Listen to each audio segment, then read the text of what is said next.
Bom, subversão é um termo que, se você olhar no dicionário ou no Código Penal sobre esse assunto, normalmente ele é explicado como uma parte de uma atividade para destruir coisas como religião, governo, sistema político e econômico de um país. E normalmente é ligado à espionagem e coisas românticas como explodir pontes, descarrilhar trens, atividade de capa e espada, estilo Hollywood. O que eu vou falar a respeito agora não tem absolutamente nada a ver com clichê de espionagem ou atividade da KGB de coletar informação. Então, o maior erro, o conceito errado, eu acho, é que quando estamos falando da KGB, por alguma razão estranha, e de produtores Hollywood a professores de ciência política, diga-se de passagem, e aspas, especialistas em assuntos soviéticos, criminólogos que se autodenominam, eles acham que a coisa mais desejável para Andropov e toda a KGB é roubar o esquema de algum jato supersônico, trazer de volta para a União Soviética e vender para o complexo industrial militar soviético. É apenas em parte verdadeiro. Se tomamos todo o tempo, dinheiro e a mão de obra que a União Soviética e a KGB, em particular, gasta fora das fronteiras da União Soviética, descobriremos, claro, que não há estatísticas oficiais, ao contrário da CIA e o FBI, que a espionagem como tal ocupa apenas 10 a 15% do dinheiro, tempo e mão de obra. 15% da atividade da KGB. Os 85% restantes são sempre subversão. E ao contrário de um dicionário de inglês, dicionário Oxford, subversão na terminologia soviética significa sempre uma atividade distratora e agressiva, visando a destruir o país, nação ou área geográfica do seu inimigo. Então não há românticos lá, de forma alguma. Nada de explodir pontes, nada de microfilmes em lata de Coca-Cola, nada desse tipo. Sem nonsense James Bond. A maior parte, esta atividade é aberta, legítima e facilmente observável se você se der ao tempo e trabalho de observá-la. Mas, de acordo com a lei, e sistemas fiscalizadores da civilização ocidental, não é crime. Exatamente por causa do conceito errado, manipulação de termos. Nós achamos que o subversor é uma pessoa que vai explodir nossas lindas pontes. Não. Subversor é um estudante que vem para intercâmbio, um diplomata, um ator, um artista, um jornalista como eu fui há 10 anos atrás. Bem, subversão é uma atividade que é uma via de duas mãos. Você não pode subverter um inimigo que não quer ser subvertido. Se vocês conhecem a história do Japão, por exemplo, antes do século XX, o Japão era uma sociedade fechada. No momento em que um barco estrangeiro chega às margens do Japão, o exército imperial japonês educadamente os mandava sumir. E se um verdadeiro americano chega às margens do Japão, digamos uns 60, 70 anos atrás, e diz, eu tenho um aspirador de pó muito lindo para você, sabe, com um bom financiamento, por favor, deixe-nos. Não precisamos do seu aspirador. Se não for embora, eles atiram. Para preservar sua cultura, ideologia, tradição, valores intactos. Vocês não foram capazes de subverter o Japão. Vocês não podem subverter a União Soviética, porque as fronteiras estão fechadas. A mídia é censurada pelo governo. A população é controlada pela KGB e polícia interna. com todas as lindas figuras lisas da revista Time e Magazine America, que é publicada pela Embaixada Americana em Moscou. Você não pode subverter os cidadãos soviéticos, porque a revista nunca chega aos cidadãos soviéticos. Ela é coletada nas bancas e jogada na lata de lixo. A subversão só pode ser bem-sucedida quando o iniciador, o ator, o agente da subversão tem um alvo que responde à subversão. É um tráfico de mão dupla. Os Estados Unidos são alvo receptivo de subversão. Não há resposta similar àquela dos Estados Unidos à União Soviética. Ela para em algum lugar no meio do caminho e nunca chega aqui. A teoria da subversão remonta a 2.500 anos atrás. O primeiro ser humano que formulou as táticas de subversão foi um filósofo chinês chamado Sun Tzu.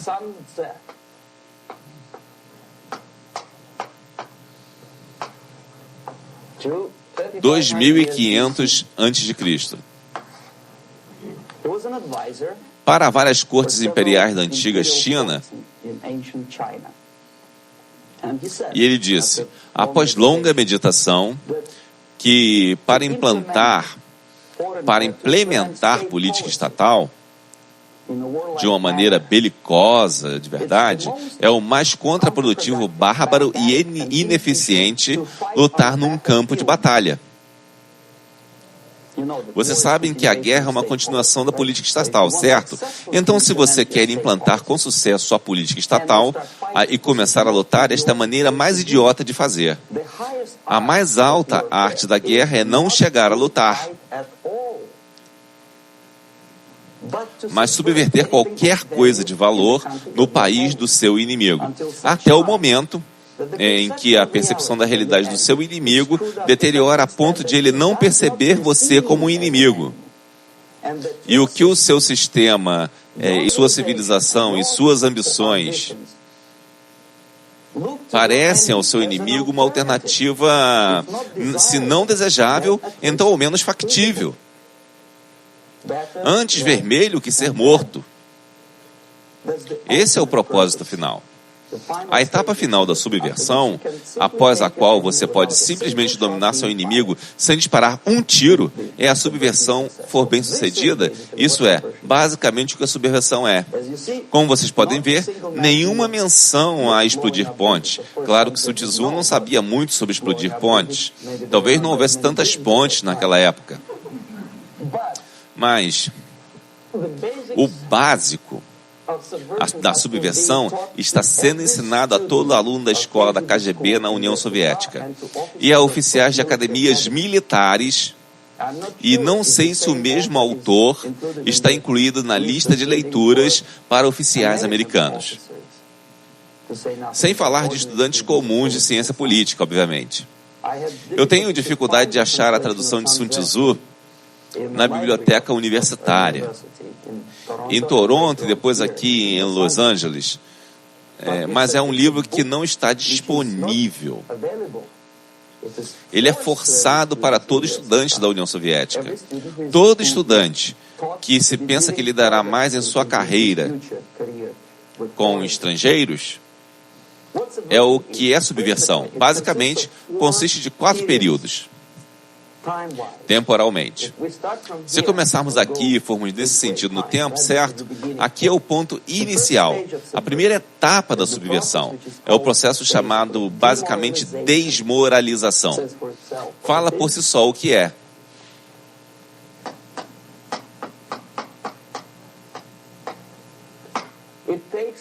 Leva, digamos, uns 15 a 20 anos para desmoralizar uma sociedade por completo. Por que 15 ou 20 anos? Esse é o tempo suficiente para educar uma geração de estudantes ou crianças, uma geração, um tempo de vida de uma pessoa, de um ser humano que é dedicado a estudar, a formar a mentalidade Ideologia, personalidade. Não mais, não menos. Normalmente leva de 15 a 20 anos. O que inclui? Inclui influenciar, ou por vários métodos, infiltração, métodos de propaganda, contatos diretos, não importa muito, vou descrevê-los depois. Várias áreas onde a opinião pública é formada ou moldada. Religião, sistema educacional, vida social, administração, sistema fiscalizador legal, militar, é claro, e áreas de relações de trabalho, trabalhador-patrão. Economia? Ok. 5 áreas. Não vou escrever porque não vamos ter espaço suficiente. Às vezes, quando descrevo todos os métodos, alunos me perguntam: você tem certeza de que isso é o resultado da influência soviética? Não necessariamente. Veja, a tática da subversão sobre a qual estou falando é similar à arte marcial. A arte marcial japonesa.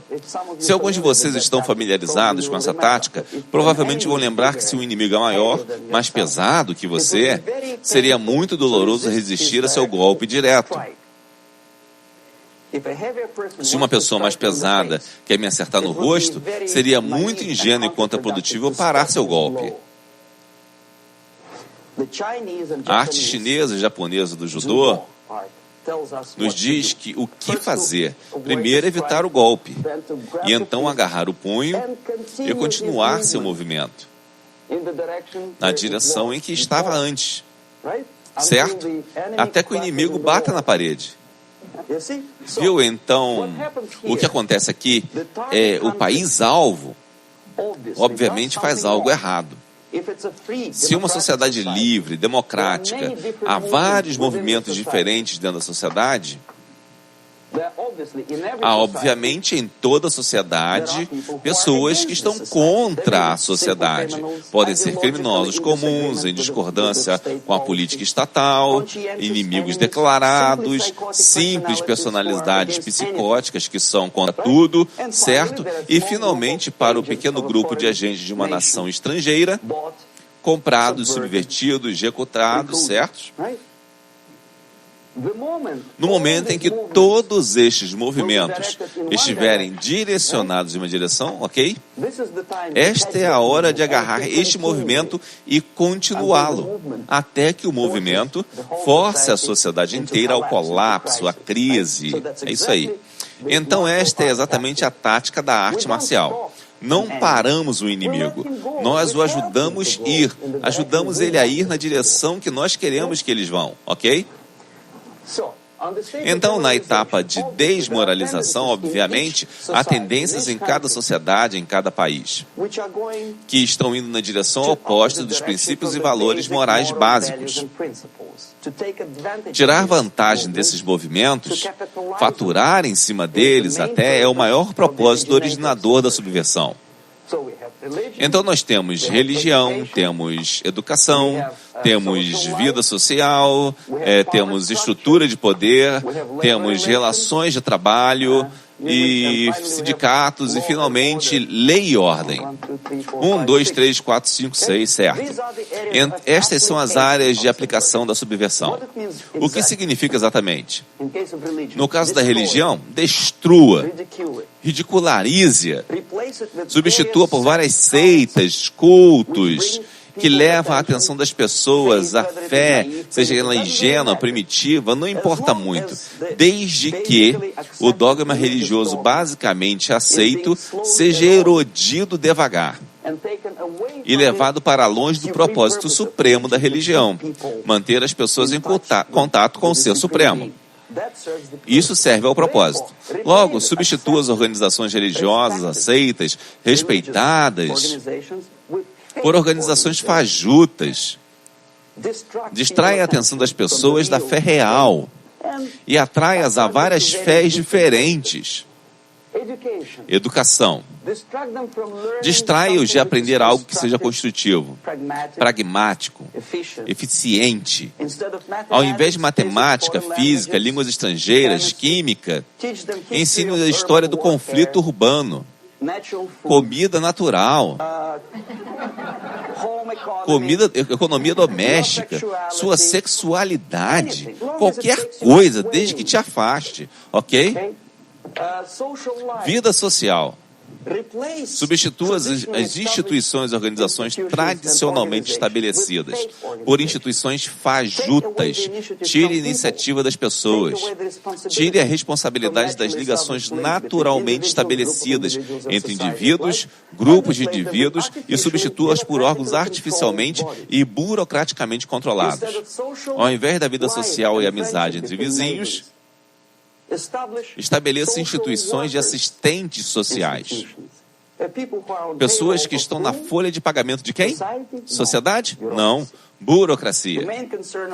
A principal preocupação dos assistentes sociais não é sua família, não é você, não é a relação social entre os grupos da sociedade. A preocupação principal é pegar a vontade do governo. Qual será o resultado do serviço social? Não importa realmente. Eles podem desenvolver todo tipo de conceitos para mostrar que para o governo e para o povo que eles são úteis, certo? Para longe dos elos naturais. Estrutura de poder, vamos lá. Os órgãos naturais de administração, que tradicionalmente ou são eleitos pelo povo em geral, ou indicados pelos líderes eleitos da sociedade, são substituídos ativamente por órgãos artificiais. Órgãos de pessoas, grupos de pessoas que ninguém elegeu. Jamais. Na verdade, a maioria das pessoas não gosta deles de jeito nenhum, mas ainda assim eles existem. Um destes grupos é a mídia. Quem os elegeu? Como podem eles ter tanto poder? Poder quase monopolista sobre a sua mente. Eles podem violentar sua mente. Mas quem os elegeu? Como pode? Eles têm a ousadia de dizer o que é bom ou ruim para o presidente eleito por vocês e seu governo. Que diabos são eles? A Spiro Agnew, que era odiada pela esquerda liberal, os chamou de tropa de snobs despudorados. E é exatamente o que são. Eles acham que sabem, não sabem. O nível de mediocridade em grandes estabelecimentos como New York Times e Los Angeles Times, grandes redes de televisão, você não tem que ser um jornalista excelente. Você tem que ser exatamente um jornalista medíocre. É mais fácil sobreviver, não há mais concorrência. Você tem sua bela e boa renda. $100 mil por ano e pronto. Se você é melhor ou pior, não importa mais. Desde que você sorria para a câmera e faça seu trabalho. É isso, não há mais concorrência. Estrutura de poder, vamos lá. Lentamente é erodida pelos órgãos e grupos de pessoas que não têm nem qualificação nem a vontade do povo para mantê-los no poder e ainda assim eles têm poder. Ok? Vamos lá.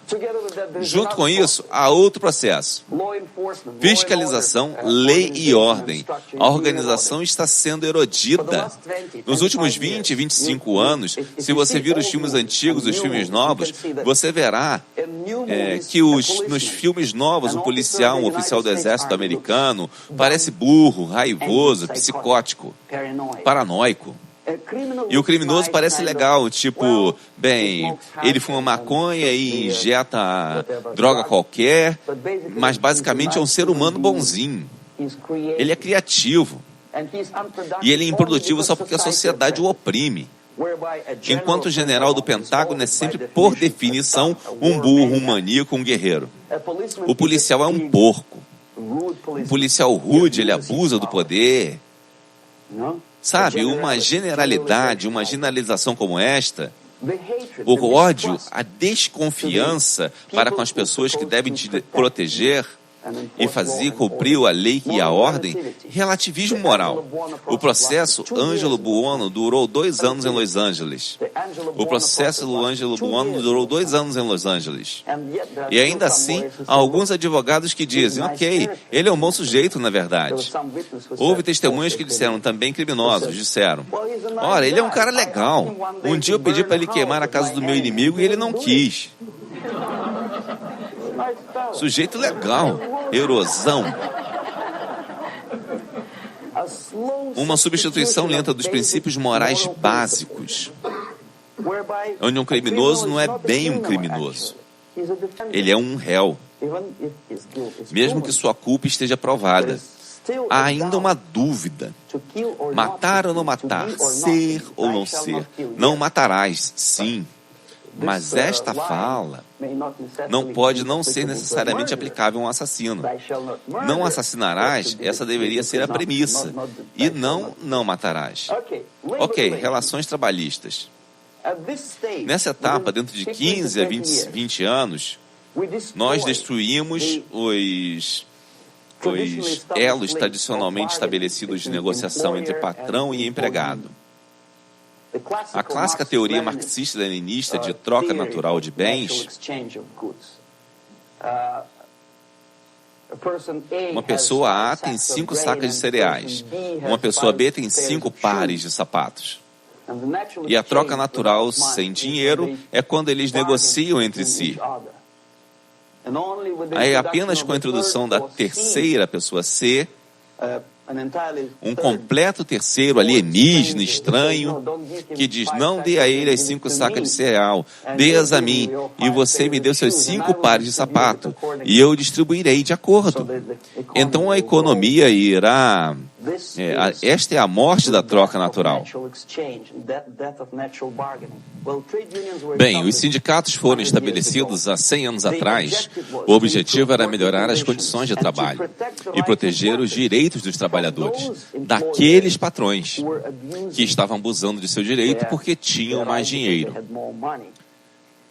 Objetivamente, naquela época e inicialmente, o movimento dos sindicatos funcionou de fato. O que vemos agora é que o processo de negociação não está mais resultando no acordo, que leva diretamente à melhora das condições de trabalho e aumento de salário. O que vemos é que após cada greve prolongada, os trabalhadores perdem. Mesmo que tenham aumento de 10% em seus salários, eles não conseguem recuperar por causa da inflação e do tempo perdido. Mas que é isso? Milhões de pessoas sofrem com aquela greve. Porque agora a economia é interdependente. Está entrelaçada com um único corpo. Se antes os siderúrgicos, digamos, 100 anos atrás, poderiam entrar em greve, ninguém sofreria. Agora é impossível. Se um lixeiro entra em greve hoje, o resto da cidade de milhões fica fedendo. Quer dizer, faltará o serviço. Em Quebec, por exemplo, os eletricistas entraram em greve no meio do inverno. Você pode congelar seu traseiro e ainda assim eles estavam em greve. Eles recuperaram o salário? Não, eles perderam. Quem ganhou com isso? Os líderes do sindicato. Qual é o motivo da greve? Melhorar as condições do trabalhador? Não, nunca. Óbvio que não é. Então qual é? Ideologia, para mostrar para esses capitalistas. É a horda obediente de trabalhadores como ovelhas, seguem essa gente e não podem desobedecer, porque se desobedecerem, você sabe o que acontece: piquetes, assassinatos, caminhoneiros baleados por piqueteiros. Em Montreal, por exemplo, vi com meus próprios olhos, que fui correspondente da CBC, Canadian Broadcast Corporation International, como trabalhadores de uma fábrica de aeronaves destruíram computadores e equipamentos na fábrica. E a administração contratou fura-greves. Seus carros foram virados de ponta cabeça e queimados. Suas casas foram queimadas, seus filhos foram intimidados e houve vítimas. Disso vocês podem ter certeza. Por quê? Para melhorar as condições dos trabalhadores? Não, ideologia. Ok, isso é o que basicamente acontece. Pode ou não acontecer sem a ajuda da União Soviética, mas as tendências naturais estão sendo bastante aproveitadas e exploradas pelos sistemas de propaganda soviéticos. Como? Sempre que o sindicato entra em greve, temos um influxo de propaganda, mídia de massa, disseminação ideológica, os direitos dos trabalhadores. E repetimos como papagaios. Sim, o direito dos trabalhadores. De quem? Dos trabalhadores. Não. A única liberdade do trabalhador é vender o seu trabalho, de acordo com o seu próprio desejo e vontade. É tirada dele. Por quem? Pelo chefe do sindicato. Poder ilimitado é dado. Responsabilidade. Quero vender meu trabalho, não por R$2,50 a hora, mas por 2. Eu não tenho direito. Minha liberdade é negada a mim. Eu sei que se eu vender meu trabalho por 2 a hora e não por 3, eu concorrerei melhor com outro cara que é preguiçoso e mais ambicioso. Eu não preciso de R$3, preciso apenas de 2. Não, eu fui forçado a acreditar pela mídia, pelas empresas, por agências publicitárias, que eu preciso de mais e mais e mais. Já viram algum comercial na TV para consumir menos? Não, não tem. De jeito nenhum. Se você precisa de um carro de 6 cilindros ou não, você tem que comprar. E anda logo. Quando eu estava dirigindo para cá, na estação da rádio local, um locutor empolgado disse: "Você corra, economize, economize, economize. Tem uma liquidação de meia calça." Economize? Comprando mais? Claro, claro. Seria muito ingênuo esperar que a KGB obrigasse a agência publicitária a fazer uma propaganda maluca dessas. Não, claro que não. Mas o que fazíamos quando eu trabalhava para a Novosti? Nós atolávamos editoras, organizações estudantis, grupos religiosos com literatura de luta de classes. Se não diretamente com propaganda marxista-leninista, então propaganda de aspirações legítimas da classe operária. Melhoria de vida, igualdade. Igualdade, vejam só. O presidente Kennedy uma vez disse: "Minha gente, vamos fazer a América acreditar que as pessoas nascem iguais." As pessoas nascem iguais? Há alguma menção na Bíblia ou em alguma outra escritura sagrada, em qualquer religião sobre isso? Qualquer religião? Se não acredita em mim, vá na biblioteca e procure. Não há uma única palavra sobre igualdade. Mas o oposto. Por seus feitos, Deus te julgará. O que você faz é importante, o mérito da sua personalidade. Se você não pode legislar a igualdade, se você quer ser igual, tem que ser igual. Você tem que merecer. Então, ainda assim, nós construímos nossa sociedade sobre o princípio de igualdade. Você diz que as pessoas são iguais, você sabe que é falso, é uma mentira. Algumas pessoas são altas e burras, outras baixas, carecas e inteligentes. Algumas...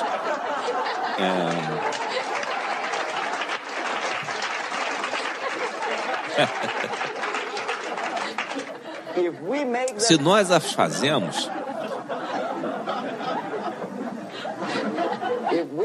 Se nós as fazemos iguais à força... Se colocamos o princípio de igualdade na base de nossa estrutura sociopolítica, é o mesmo que construir uma casa na areia. Cedo ou tarde ela vai desmoronar. E é exatamente o que acontece. E nós, propagandistas soviéticos, estamos tentando empurrar vocês na direção que vocês vão sozinhos. Igualdade sim, igualdade, as pessoas são iguais. Terra das oportunidades iguais. É verdade ou não? Pense bem. Oportunidades iguais? Deve haver oportunidades iguais? Para mim e para um safado preguiçoso que vem para cá, vindo de outro país e imediatamente se registra como recipiente beneficiário de seguro? Eu nunca recebi $1. Não, desculpe, eu recebi uma vez. Mas eu nunca requeri seguro. Por 13 anos eu aceitava qualquer emprego. Segurança, jornalista, taxista, qualquer coisa.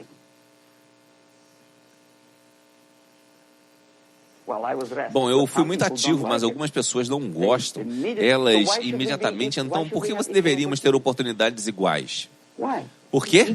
Oportunidade igual para se destacar. Oportunidades iguais em circunstâncias iguais, sim. Mas você sabe que as pessoas não são iguais. Se destacar, sim, supondo que chegamos ao mesmo nível de excelência. Perfeição, que é um futuro distante e hipotético. Sim, talvez. Mas nós sabemos perfeitamente bem que mesmo com as melhores intenções, as pessoas não poderiam ser iguais. Por que deveríamos ter igualdade no, digamos, sistema legal? E eu, que me considero cidadão cumpridor da lei, ou uma pessoa que vem aqui para roubar e atirar, digamos. O governo dos Estados Unidos, sob Carter, importou milhares de criminosos cubanos. Eram criminosos conhecidos. Ainda assim foram aceitos. Vocês acham justo que eu e minha esposa das Filipinas, que trabalha como um cavalo, como técnica de laboratório no hospital, deveríamos ter os mesmos direitos que um criminoso de Cuba? Por quê? E ainda assim repetimos como papagaios: igualdade, igualdade, igualdade. E o sistema de propaganda soviética ajuda-nos a acreditar que a igualdade é algo desejável. A democracia, tal como foi estabelecida pelos patronos deste país, deste sistema no século passado, não é igualdade. É um sistema onde pessoas diferentes, pessoas desiguais, têm uma chance de sobreviver e ajudar-se umas às outras, em constante concorrência, em aperfeiçoamento constante. Não é uma igualdade que é superimposta por um padrinho ou pessoa boazinha em Washington, D.C. É a igualdade absoluta, existe na União Soviética. Igualdade entre aspas. Todo mundo está igualmente na lama. Exceto algumas pessoas que são mais iguais que as outras no Politburo, partidão. Viram? Então, no momento em que você leva um país ao ponto de quase total desmoralização, onde nada funciona mais, quando você não tem certeza do que é certo ou errado, bom ou mal, quando não há divisão entre o bem e o mal, quando até os líderes da igreja dizem às vezes, violência em prol da justiça, especialmente justiça social, é justificável em países como Nicarágua, El Salvador, talvez Rodésia, e escutamos isso e dizemos, provavelmente, é verdade. É verdade? Não, não é verdade. Violência não é justificável, especialmente em prol de, aspas, justiça social. Introduzida por marxistas-leninistas. Vocês são meus ex-colegas da agência Novosti. Ok, então atingimos aquele ponto. O próximo passo é desestabilização.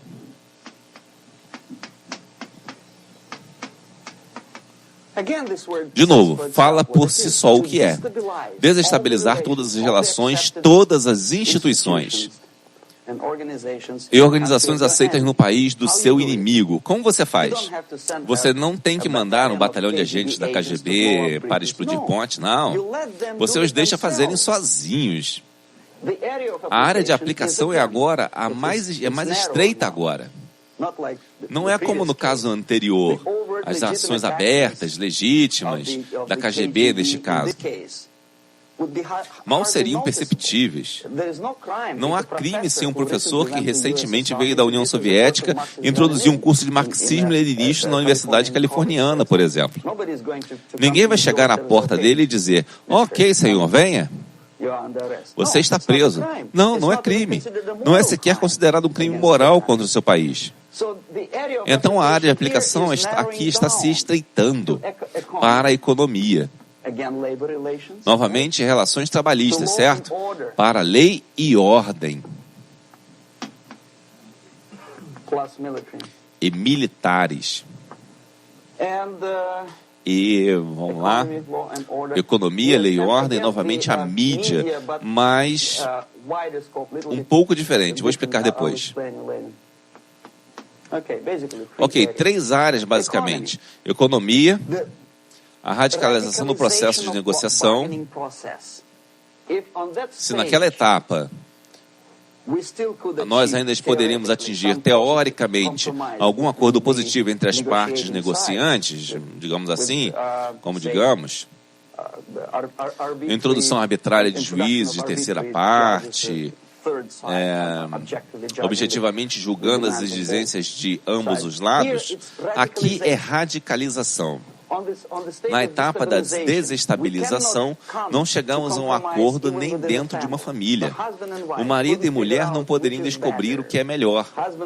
O marido quer que os filhos comam à mesa, e a mulher quer que ele e a criança corra pelo cômodo e derrube comida pelo chão. Eles não chegam a um acordo, a não ser que comece uma luta. É impossível chegar a um acordo construtivo entre vizinhos. Alguns dizem, eu não gosto de que você trabalhe no gramado nesta hora, porque exatamente nesta hora estou passeando com meu cachorro e ele está ficando nervoso e não consigo passar as bolas, sabe? Entendeu? Eles não entram em acordo, eles vão para uma corte civil ou coisa assim. Radicalização de relações humanas. Sem mais acordo, luta. As relações normais tradicionalmente aceitas são desestabilizadas. As relações entre professores e alunos, em escolas e universidades, luta.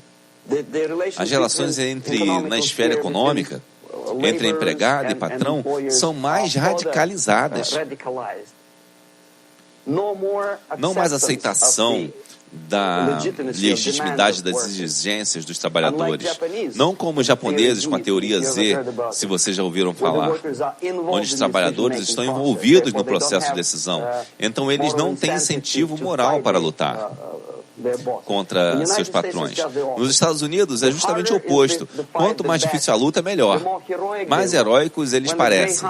Quando a rede Greyhound estava de greve recentemente, os correspondentes das emissoras de TV locais em todos os Estados Unidos abordavam os grevistas e disseram, sim, estamos fazendo algo bom.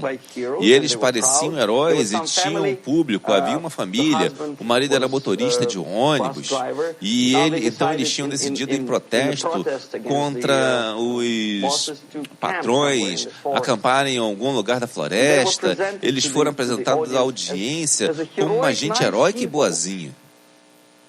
Viram? Os embates violentos entre passageiros, piqueteiros e os grevistas são apresentados como algo normal. 10, 15, 20 anos atrás, nós ficaríamos nervosos a dizer, por quê? Por que tanto ódio? Hoje não, nós dizemos, bem, lugar comum. Radicalização, militarização às vezes, como expliquei naquela etapa. Eu me adiantei um pouco. Pessoas baleadas, ok? A lei e ordem agora. Também digamos, empurrada para áreas onde as pessoas antes resolviam suas diferenças pacificamente e legitimamente. Agora estamos ficando com esses casos judiciais nos casos mais irrelevantes. Não podemos mais resolver nossos problemas. A sociedade como um todo fica mais e mais antagônica. Esses indivíduos, grupos de indivíduos, a sociedade como um todo, a mídia se coloca em oposição à sociedade, em geral, como um todo. Separada, alienada. Ok? Nessa etapa, vocês se lembram do que eu estava falando há umas 2 horas atrás sobre os dormentes? Aí, quando os estudantes, digamos, dos Estados Unidos, que são treinados na Universidade de Lumumba, ou das Nações de Desenvolvimento, os estudantes com quem eu estava lidando, estão sendo mandados de volta da União Soviética aqui, ou se eles já estavam nos Estados Unidos, no país que é objeto da subversão, eles partem para a ação. Os dormentes acordam. Eles dormiram por 15 a 20 anos. Agora eles se tornaram líderes de grupos, padres, sei lá, pessoas públicas. Proeminentemente eles agem, eles ativamente se incluem no processo político. De repente nós vemos um homossexual, há 15 anos ele fazia sujeiras dele e ninguém ligava, o problema dele. Agora ele faz isso uma questão política. Ele exige reconhecimento, respeito, direitos humanos, ele junta um grande grupo de pessoas, o grupo dele é as pessoas comuns e há choques violentos entre ele e a polícia, o grupo dele é as pessoas comuns, não importa o que, são negros contra brancos, amarelos contra as verdes, não importa. Onde está a linha divisória? Desde que este grupo entre em choque antagônico, às vezes militantemente, às vezes com armas de fogo, isso é processo de desestabilização. Os dormentes, muitos dos quais são simples agentes da KGB, se tornam líderes do processo de desestabilização. Não quer dizer que o camarada Andropov manda o camarada Ianov para os Estados Unidos. A pessoa que toma conta já está aqui. Ele é um cidadão respeitado dos Estados Unidos.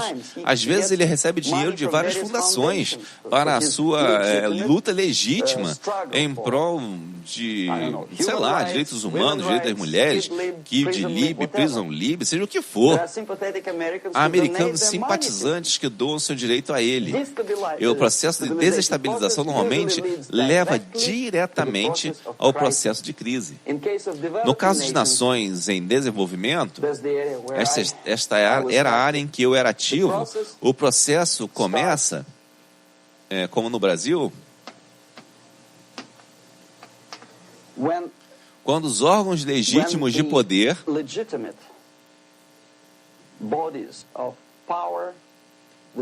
a estrutura social desmorona, não pode funcionar mais.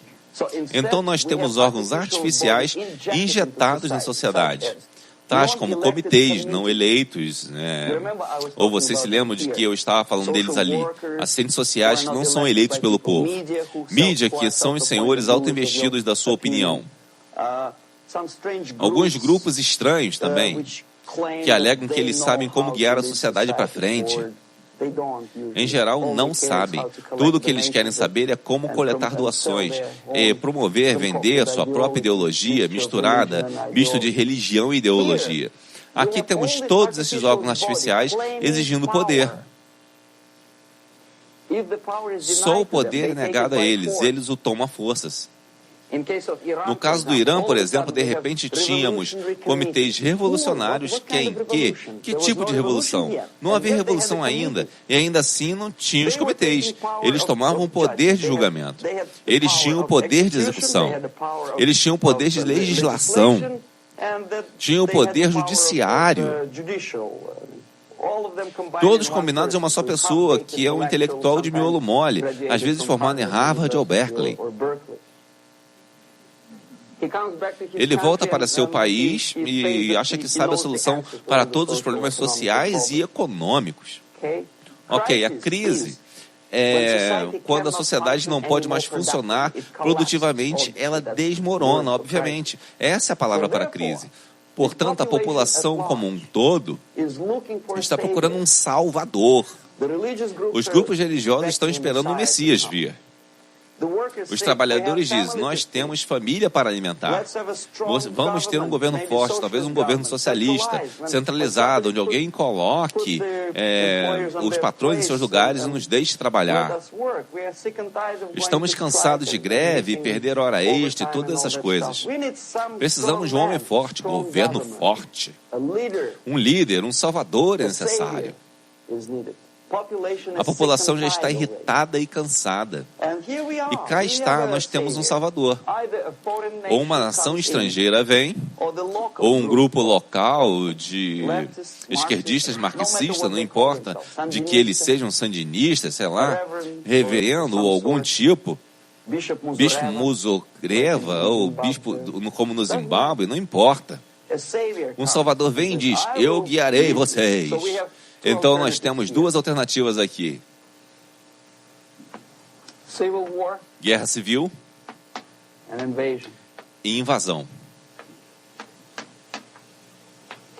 Ok?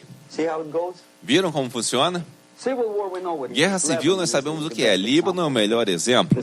A guerra civil que foi artificialmente implantada no Líbano por injeção de forças da OLP, Organização para a Libertação da Palestina, invasão nós tivemos em vários outros países, como Afeganistão.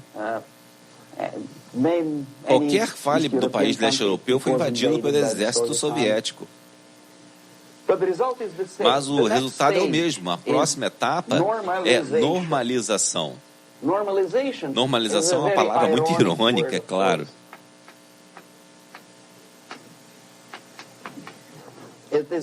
É emprestada na situação de 1968 na Tchecoslováquia, quando a propaganda soviética e depois o New York Times declararam: o país está normalizado, os tanques chegaram em Praga. Então não há mais primavera de Praga, não há mais violência. Normal, normalização. Nesta etapa, os comandantes autoinvestidos da sociedade não precisam mais de nenhuma revolução, não precisam de mais nenhum radicalismo. Então, é o reverso da desestabilização.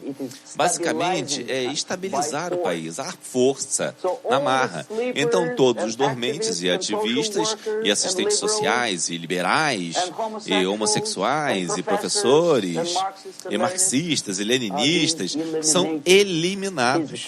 Fisicamente, às vezes. Eles já fizeram o serviço deles. Ok? Eles não são mais necessários. Os novos governantes precisam de estabilidade para explorar a nação, o país, tirar vantagens da vitória. Ok, então chega de revolucionários, por favor. Chega. Isto é exatamente o que acontece em vários países. Lembram de Bangladesh? Essa foi a crise da qual eu fui participante. Primeiro enchia Mujibur Rahman. Em 1971, ele era líder do Partido do Povo, a Liga Awami, com um bigode tipo Stalin. Ele esteve na Rússia várias vezes. 5 anos depois, ele foi baleado por seus ex-colegas marxistas. Ele cumpriu sua função. No Afeganistão, isso aconteceu 3 vezes. Primeiro havia Tarak, depois Amin, agora Barak, e eles se mataram sucessivamente, um atrás do outro. No momento em que o cumpria sua obrigação, o primeiro desmoralizava o país, o segundo desestabilizava, o terceiro levou à crise. Adeus, camarada. Pum. Babrak Karmal vem de Moscou e é colocado em pauta. O mesmo aconteceu com Grenada recentemente. Maurice Bishop, marxista, foi morto por Augustin, como se chama? General alguma coisa, que também era marxista. Certo? Então, chega de revoluções, por favor. Normalização agora. De agora em diante, chega de greves. Chega de homossexuais. Chega de homem livre. Chega de kid livre. Chega de livre. Ponto final. Boa história da liberdade proletária democrática. E pronto. Agora, para reverter esse processo, é preciso um esforço enorme. Quando hoje os Estados Unidos tiveram que invadir Granada para reverter o processo de subversão, algumas pessoas disseram: rapaz, isso não é bom, não é kosher. Invadiram um lindo país, a ilha de Grenada. Ora, por que você não parou o processo aqui, quando Grenada foi só abordada por esquerdistas? Por que não impedir que Maurice Bishop sequer impedisse os grenadeiros queriam? Muito questionável. Para começar, eles não sabiam nem quem era Maurice Bishop. Ele mesmo chegou ao poder sem saber. Ok, mas não deixamos a situação avançar mais e mais e mais, até a crise. A normalização muito em breve. E aí os Estados Unidos decidem invadir o país, descobrindo que o país era inteiramente uma base militar da União Soviética. Claro que é uma medida drástica, claro que é uma pena que os fuzileiros tiveram que perder, 17 vidas, muito ruim. Por que não parar o processo antes que chegue a crise? Ah, não, os intelectuais não deixam. É interferência em assuntos internos. Eles têm o máximo de cuidado para não deixar o governo americano interferir em assuntos internos de países latino-americanos. Eles não ligam para a União Soviética interferindo nesses assuntos. Então, para reverter esse processo, daqui é preciso apenas e sempre ação militar. Nenhuma outra força na Terra pode reverter esse processo neste ponto. Neste ponto, não precisa de uma invasão militar pelo exército dos Estados Unidos. É preciso ação vigorosa, como no Chile, por exemplo. Um envolvimento discreto da CIA para impedir que o Salvador de fora chegue ao poder. E estabilizar o país antes que ele entre em guerra civil.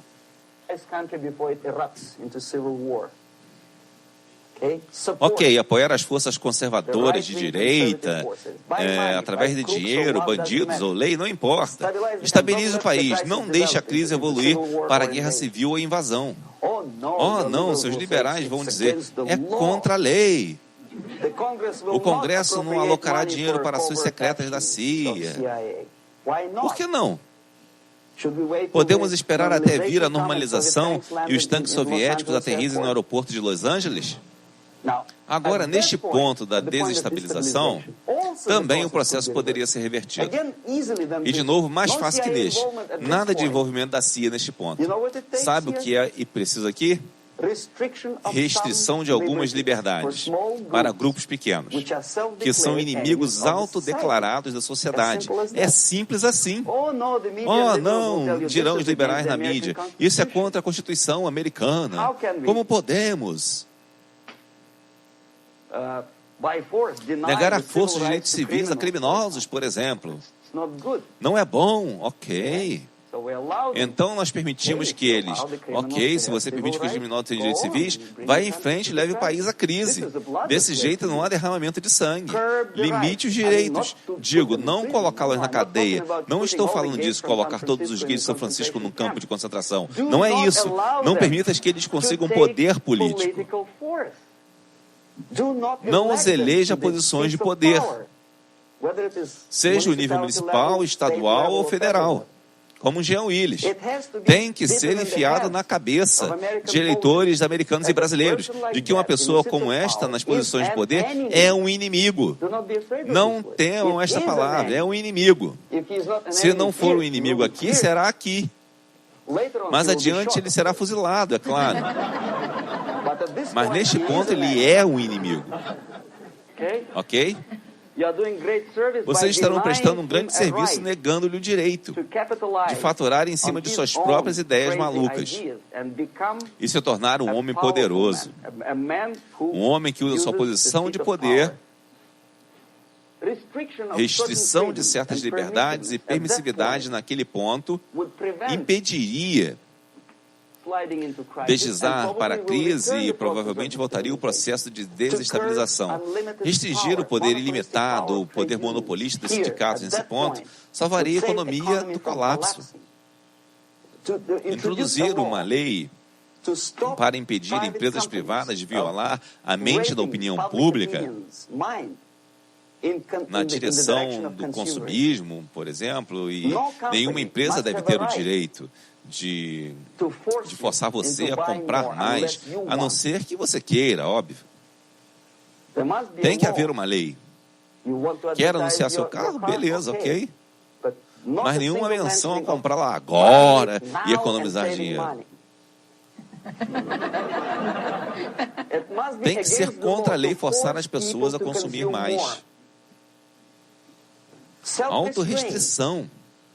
Anteriormente, antes desse processo começar, a autorrestrição era um assunto da igreja, religião, porque nossos pregadores, os padres da igreja, nos diziam, bens materiais são bons, mas não é a função primária do ser humano.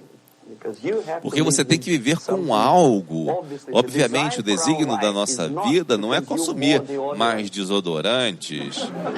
Tem que haver algo maior. Se tal um instrumento complicado como o corpo humano foi criado, obviamente deve haver algum propósito mais elevado para isso. É bem fácil evitar a desestabilização negando às empresas ambiciosas uma pequena liberdade, forçar vocês a se tornarem processadores de produtos e bens indesejados. Eles transformam vocês em máquinas. E como uma minhoca que tem entrada e saída, então, digamos, quanto tempo um eletrodoméstico médio dura hoje em dia? Menos de um ano. Por quê? Onde está a qualidade? Mas nós queremos que você compre mais. Ok, o processo de desestabilização pode ser facilmente vencido se, como eu digo, a sociedade, por vontade própria ou depois persuadida pelos líderes, chegar à ideia de autorrestrição. É tão difícil, queremos consumir mais, mas você tem a obrigação. A não ser que você queira chegar nessa etapa, onde, como dizemos na Rússia, se o deserto do Saara se tornar um estado comunista um dia, haverá racionamento de areia. Então você tem que limitar suas... Então, você tem que limitar suas expectativas nesse ponto. Antes que seja tarde demais, mas não queremos fazê-lo. O processo de desmoralização, de novo, é a coisa mais fácil de reverter. Antes de tudo, restringindo a importância da propaganda. A coisa mais fácil de fazer. Importação ilimitada e restrita de literatura soviética, jornalistas soviéticos, dar à propaganda soviética e a ditadores ideológicos tempo igual na cadeia de TV americana, tem que ser impedido. E é fácil, eles não se ofenderão, veja bem. Na verdade, eles respeitarão mais a América.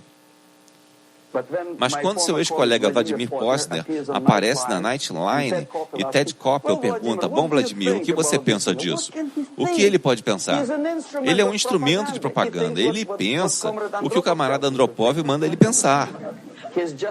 Ele é apenas um belo e articulado alto-falante do sistema de subversão soviético. O Ted Koppel te faz acreditar que o meu amigo Vladimir Posner pensa.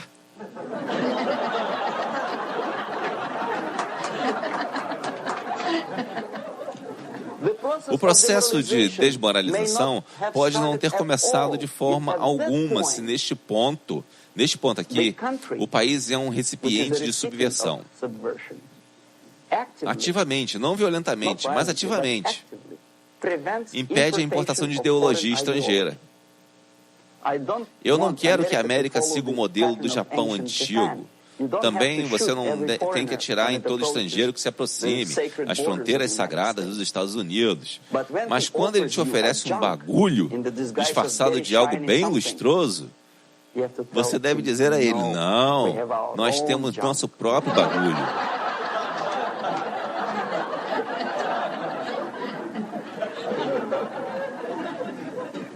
Se nesse ponto a sociedade for forte, corajosa e consciente o bastante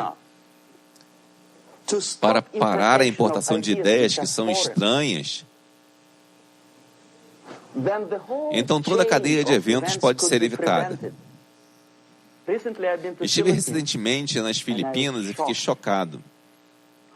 Como nas cidades grandes como Manila, crianças escutam música ensurdecedora.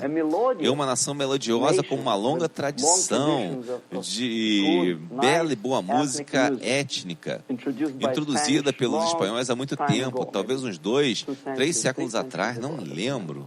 Mas, de repente, escutando lixo musical tipo funk carioca, misturando rádios a estouro total, volume total. Por quê? Na Índia, passei vários anos vendo a reação de indianos saindo dos cinemas após ver uma produção de Hollywood. Eles não conseguem entender por que os americanos são tão desperdiçadores. Eles arrebentam seus carros lustrosos a cada 5 minutos. Como pode eles atirarem uns nos outros por $500 milhões? É verdade que eles são tão obcecados por sexo? Você consegue imaginar mostrar um filme onde a cada 5 minutos há uma cópula na tela? Há um país onde, como a Índia, um país com longa tradição de respeito a esses assuntos particulares, ou ao Paquistão, por exemplo, e os Estados Unidos esperam que essas pessoas vos respeitem. De jeito nenhum. Sim, eles verão o filme. Eles pagaram 5 rúpias para ver aquele filme, mas eles saem e dirão aos seus filhos: não respeite os americanos. Não seja como os americanos. Viram? Então, o processo de desmoralização pode ser impedido bem aqui, tanto exportando quanto importando. E isto precisa de um passo, uma coisa muito importante a se fazer. Você não tem que expulsar todos os agentes da KGB de Washington. A solução mais difícil e ao mesmo tempo a mais simples para a subversão é começar aqui e antes ainda, trazendo a sociedade de volta à religião. A religião, presta atenção, algo que você não pode tocar, comer e vestir, mas algo que governa a sociedade e a faz se mover e se preservar.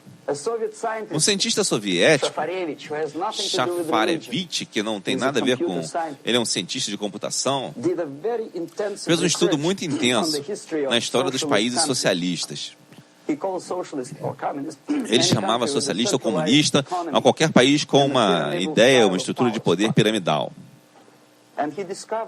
E descobriu, na verdade, não descobriu, apenas chamou a atenção de seus leitores, que civilizações como Mohenjo-Daro, nas regiões hindus ribeirinhas, e como Egito, como os maias, como os incas, e como a cultura babilônica também, desmoronaram e desapareceram da face da terra no momento em que perderam a religião. Simples assim, desintegraram. Ninguém se lembra mais delas. Bem, de longe, né? Então,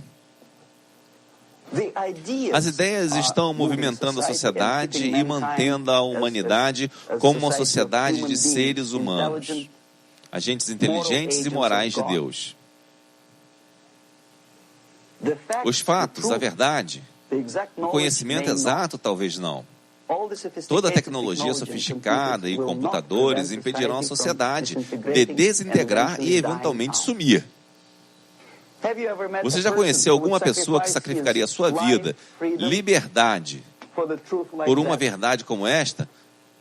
2 vezes 2 igual a 4? Isso é verdade. Nunca encontrei uma pessoa que diria, isso é verdade, estou pronto para atire em mim. Para defender a verdade do 2 mais 2 igual a 4, certo? Ninguém faz isso. Mas milhões sacrificaram suas vidas, liberdade, conforto, tudo, por coisas como Deus, como Jesus Cristo. É uma honra. Alguns mártires no campo de concentração soviético morreram, e morreram em paz. Ao contrário daqueles que gritavam, viva Stalin, sabendo perfeitamente bem que ele pode não viver muito. Algo que é não material, movimenta a sociedade e ajuda a sobreviver. E vice-versa. Uma coisa alimenta a outra. No momento em que nos voltamos para 2 vezes 2 igual a 4 e fazemos disso um princípio guia para a nossa vida, nossa existência, nós morremos. Mesmo quando isto é verdade, e isto não conseguimos provar, só podemos sentir e ter fé. Então a solução para a subversão ideológica, estranhamente muito simples, não é a ciência. Você não tem que atirar nas pessoas. Você não tem que mirar mísseis, Pershing ou mísseis de cruzeiro no quartel-general de Andropov, nada disso. Você só tem que ter fé e evitar a subversão. Em outras palavras, vamos lá. Não ser uma vítima da subversão. Não tente ser uma pessoa que no judô está tentando esmagar o adversário e é pego pela sua mão e não golpeia assim. Não golpeia assim. Não faça isso. O golpeia com o poder do seu espírito e superioridade moral. Se você não tem este poder, é hora de desenvolvê-lo. E esta é a única solução. Acabou. Obrigado. Dublagem realizada por Marco Teles para facilitar o acesso ao povo brasileiro do conteúdo desse vídeo. Algumas considerações, alguma dublagem foi um tanto quanto improvisada e colocando pequenos comentários na dublagem, mas temos a legenda. Não leve isso muito em consideração, visto que a dublagem foi feita de uma tacada só para facilitar o andamento do serviço. Obrigado.